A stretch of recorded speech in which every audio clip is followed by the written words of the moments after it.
एक बार की बात है, रायपुर गांव में एक पहलवान रहा करता था। वो बहुत ही बदमाश आदमी था। गांव के बड़े बड़े लोग उसे पैसे देकर काम कराते थे। एक दिन 120, 121, 122, 23, 24, 25। अजी सुनिए, सेठ जी के लोग आए हैं, आपको बुला रहे हैं। आता हूँ।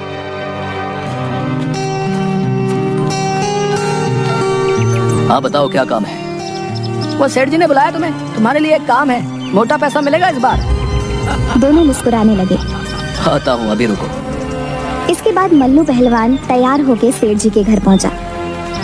प्रणाम सेठ जी, बताइए क्या काम था?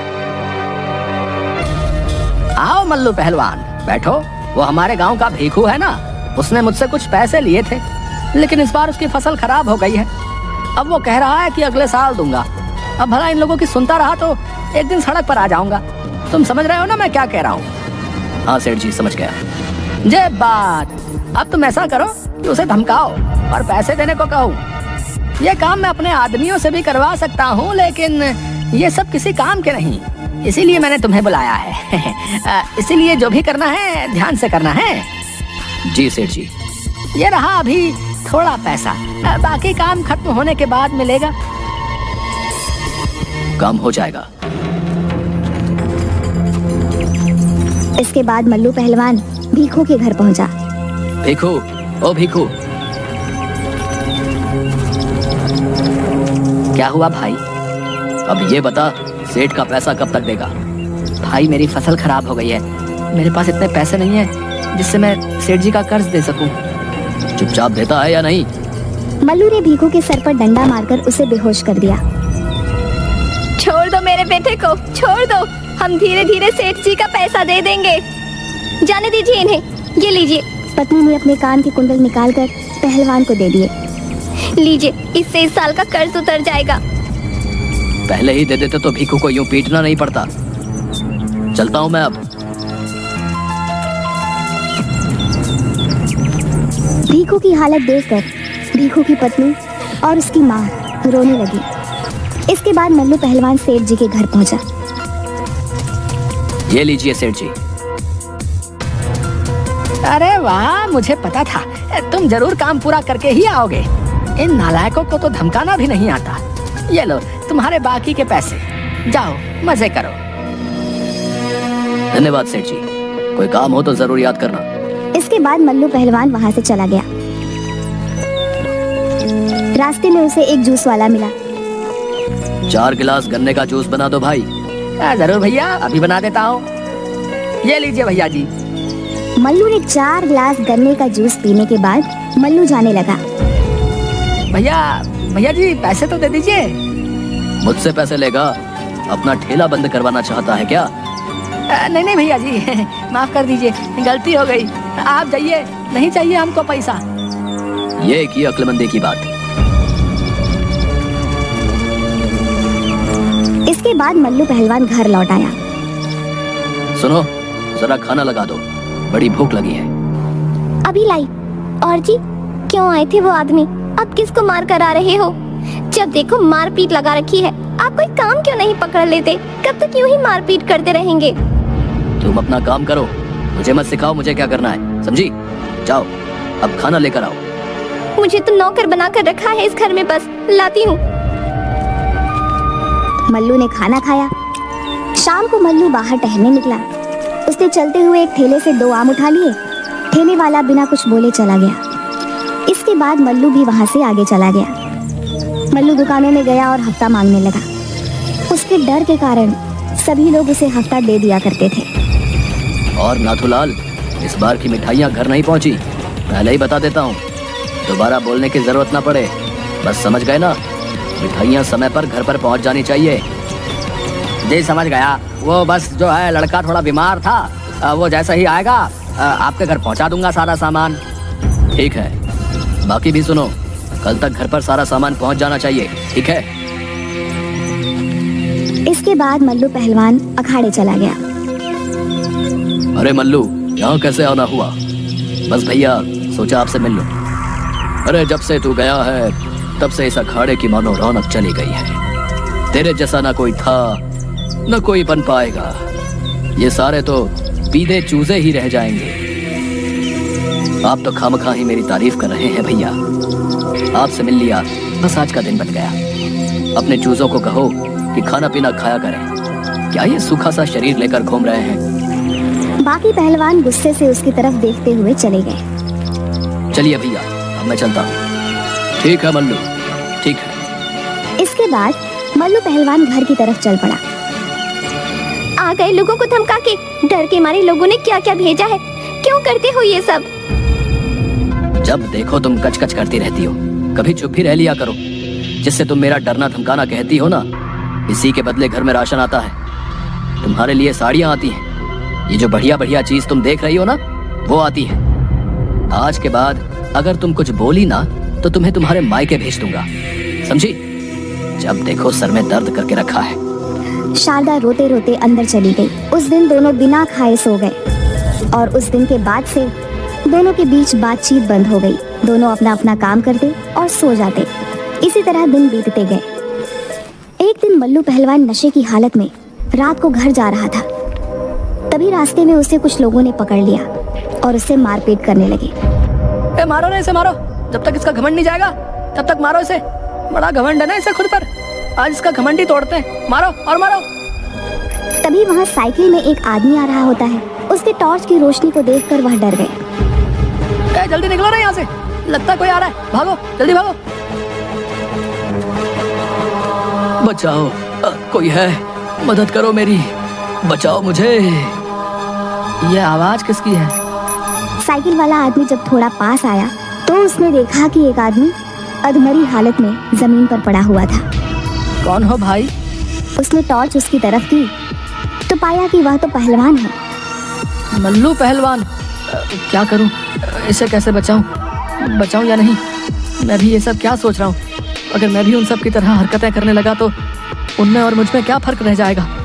इसके बाद वह आदमी उसे जैसे तैसे करके वैद्य के पास ले गया। वैद्य जी, वैद्य जी। इतनी रात को कौन आया है? जल्दी आइए।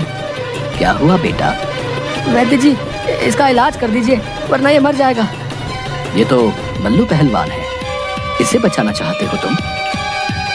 ये भले ही बहुत बुरा हो लेकिन इसे इसी तरह छोड़ना कहाँ की इंसानियत है। तुम कितने नेक इंसान हो बेटा। चलो अंदर आ जाओ। वैद्य जी ने रात भर मल्लू पहलवान का इलाज किया।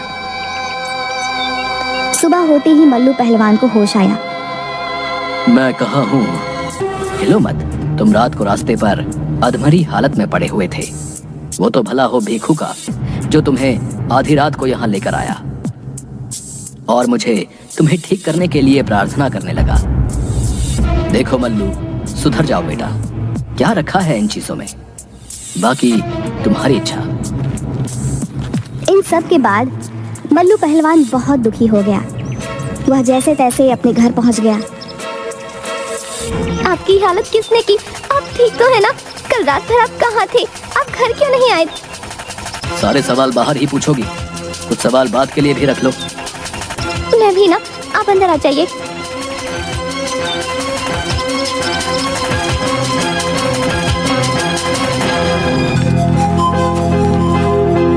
ये लीजिए, पानी पी लीजिए। मैं तो तुमसे कितना लड़ता रहता था, तुम्हें कितना कुछ सुनाता रहता था, लेकिन तुम फिर भी मेरी चिंता करती हो। क्यों? क्योंकि हम एक परिवार हैं। अब परिवार इन छोटी छोटी बातों से बिखरने लगा तो वो परिवार काहे का? चलिए अब आराम करिए। कुछ दिनों तक आराम करने के बाद मल्लू पहलवान अपने घर से बाहर निकला तो उसने देखा कि जो भी उसे देख रहा है उनमें से कोई भी उसका हालचाल नहीं पूछ रहा, बल्कि सब उससे डर रहे हैं। मैं हमेशा सोचता था कि गांव में मेरा एक टोरा है। लोग मेरी ताकत को देख के प्रभावित होते हैं, चाहते हैं मेरे जैसा बनना, लेकिन आज पता चला कि कोई मेरे जैसा नहीं बनना चाहता। मैंने अपनी जिंदगी के कितने साल इस धोखाधड़ी, मारपीट, लूटपाट इन सब में बिता दिए। आज ये हालत है कि कोई भी नहीं चाहता कि मैं उनके साथ रहूं। शायद किसी को फर्क नहीं पड़ता मेरे होने से। ये सब चीजें सोचने के बाद मल्लू जैसे ही आगे बढ़ा उसने देखा कि सामने भीखू खड़ा है और वो एक बूढ़े आदमी की मदद कर रहा है। खुश रहो, भगवान तुम्हारा भला करे। मेरी तो इच्छा है कि मेरा पोता भी तुम्हारे जैसा ही बने। अरे चाचा, अच्छे संस्कार कभी बेकार नहीं जाते। आप बस उसे एक अच्छा इंसान बनाएं। अच्छा इंसान बन जाएगा तो वो जरूर जैसा आप उसे देखना चाहते हो वैसा ही बनेगा। सही कहा बेटा। ये हो गया। चलिए चाचा, ध्यान रखिए। खुश रहो बेटा। इसके बाद मल्लू पहलवान भीखू के पीछे पीछे भीखू के घर पहुंच जाता है। देखो, अब तुम यहाँ क्यों आए हो? मैं जानता हूँ कि मैंने तुम्हारे साथ गलत किया है, लेकिन मैं अब तुमसे माफी मांगने आया हूँ। मुझे माफ कर दो। तुम्हें माफ करके क्या होगा? कल को तुम किसी और के साथ वो सब करोगे तो भला तुम ही बताओ, तुम्हें माफ करके क्या फायदा? तुम्हें बचाना मेरी जिंदगी थी। तुम्हारी जगह कोई भी होता तो मैं यही करता। आज के बाद मैं ये गुंडागर्दी छोड़कर कुछ काम करूंगा। आज पता नहीं क्यों खुद पर शर्म आ रही है। मैंने तुम्हें चोट पहुंचाई और तुमने मेरी जान बचाने से पहले एक बार नहीं सोचा। अगर ये बात है तो मैंने तुम्हें माफ किया। जो जिंदगी में कुछ अच्छा काम करो। इसके बाद मल्लू पहलवान अपने घर चला जाता है। अपने घर जाने के बाद मल्लू पहलवान को पुराना सब कुछ याद आने लगता है कि कैसे वह लोगों को परेशान किया करता था, कैसे वो सेठ के कहने पर लोगों के साथ मारपीट करता था। लेकिन अचानक ही मल्लू पहलवान को सेठ पर गुस्सा आने लगा। वह मन ही मन सोचने लगा कि जब तक सेठ जैसे आदमी इस गांव में रहेंगे तब तक लोगों को ऐसे ही ठगते रहेंगे। इसलिए उसने फैसला किया कि वह सेठ को सबक सिखाएगा और योजना बनाने लगा। अगले दिन कुछ लोग मल्लू पहलवान के घर पहुंचे। मल्लू तू घर पर है? हाँ बताओ। अरे सेठ ने बुलाया है। ठीक है, अभी आता हूँ। सब के सब सेठ के घर पहुंचे। आओ मल्लू, तबीयत ठीक है? हाँ सेठ, ठीक है। अरे वो अपना गिरधारी है ना, अरे उसने कर्जा ले रखा था कुछ महीनों पहले अपनी बेटी की पढ़ाई के लिए। बेटी को पढ़ा लिखा रहा है वो तो ठीक है, लेकिन पैसा देगा कि नहीं? देख मल्लू, तू जा और सबक सिखा के आ। और ज्यादा ड्रामा करे तो बेटी को उठा के यहाँ ले आइए। बेटी के जान के वो पक्का सब लौटा देगा। क्यों, कैसी लगी मेरी योजना? वाह सेठ, क्या योजना है। तभी मल्लू ने फोन उठाया और अंदर आने को कहा। अंदर आना। देखते ही देखते पूरा गांव वहां आ गया। क्या हुआ भाई, अंदर कैसे घुसे जा रहे हो? धर्मशाला है क्या मेरा घर? और देखते ही देखते सारे लोगों ने उन लोगों को घेर लिया। तो तू मेरी बेटी को नुकसान पहुंचाएगा? एक आदमी गिरधारी पे डंडे से मारने वाला था कि तभी मल्लू ने वो डंडा पकड़ लिया और ये देखकर सारे लोग उन पहलवानों को मारने लगते हैं। मल्लू का ध्यान सेठ की तरफ जाता है जो वहाँ से भाग रहा होता है। तभी मल्लू उसको पीछे से पकड़ लेता है। कहाँ जा रहा है? ये लो भाइयों, इसे भी दिखाओ जरा डंडों का स्वाद। उसके बाद सब सेठ को मारने लगते हैं। तभी वहाँ पुलिस आ जाती है। साहब इसे ले जाइए, ये लोगों की मजबूरियों का फायदा उठाता है। ये गांव वालों को कर्ज देता है और ब्याज बढ़ा बढ़ा के उनका जीना हराम कर देता है। हाँ साहब, अगर समय पर ना दो तो ये मारपीट करता है और घर से सामान उठा के चला जाता है। अरे तुम सब चिंता मत करो, मैं देख लूंगा। आज तुम्हारी वजह से मेरी बेटी सुरक्षित है। लगता है तुम बदल गए हो। अच्छी बात है बेटा। साहब इसे भी पकड़ लो, ये भी हर काम में मेरा साथ देता था। साहब ये झूठ बोल रहा है। आज मल्लू की वजह से ये पकड़ा गया है ना, इसलिए इस पर झूठा इल्जाम लगा रहा है। क्यों भाइयों? हाँ सेठ झूठ बोल रहा है। हाँ सेठ झूठ बोल रहा है। इसके बाद पुलिस सेठ को पकड़ ले जाती है। मैं खुश हूँ मल्लू, तुम बदल गए हो। मैं खुश हूँ तुम्हारे लिए। इसके बाद मल्लू पहलवान लकड़ी बेचने का काम करने लगता है और गांव के लोगों को पहलवानी सिखाने लगता है। और तो और अपनी पत्नी शारदा के साथ शांति से अपना जीवन बिताने लगता है।